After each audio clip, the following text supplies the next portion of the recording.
To me, this feels like a rerun of what the adjacent sectors have already experienced. As you would all know, at the very start, it just differs as to how long that era has been, but there's a golden era. But inevitably, even to a large, not to a full, but to a large extent, regardless of who's in charge in what country, every single new industry starts running into more and more red tape or regulation.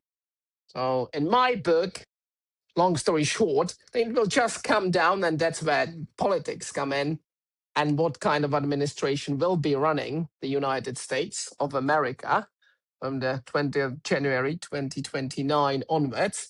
It will depend how much of that red tape there will be. But to come full circle, at the risk of stating the obvious, Bill's and Jeremy's points about Kalshi, Polymarket, and the others having had a great legal and regulatory strategy, it would appear to me that these guys are more than smart and have realized that they will need to start going down this route to keep shoring up their regulatory position. Because in my view, this is the ideal outcome for anyone in this space, to be agnostic of who's running the country. And in my view, the only way to get there is by means of accepting that there will be more and more regulation, but ideally, I suppose, from their economic perspective, it would be very, very gradual. Coming back to the guidance, yeah, insider trading and some of the less mall markets. Let's see what the next step is, but it will be at stages. And in the meantime,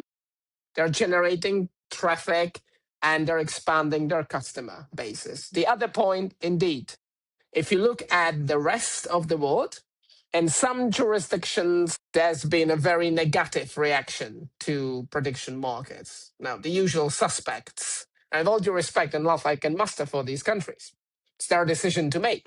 France, the Netherlands, a few other countries in Europe been elated, as you might be aware. Lately, there's been a joint statement by 9 or 10 European regulators against prediction markets.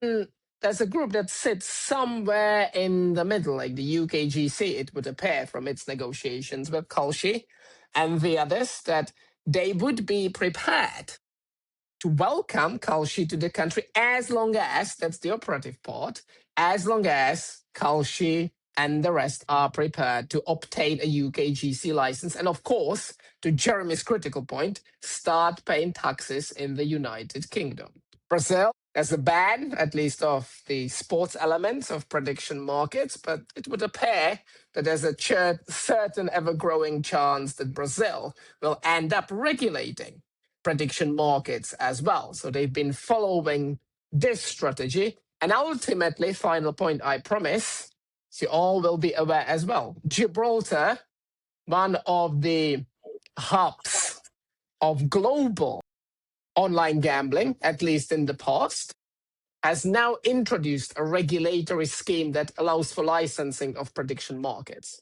So the focus has been on the United States.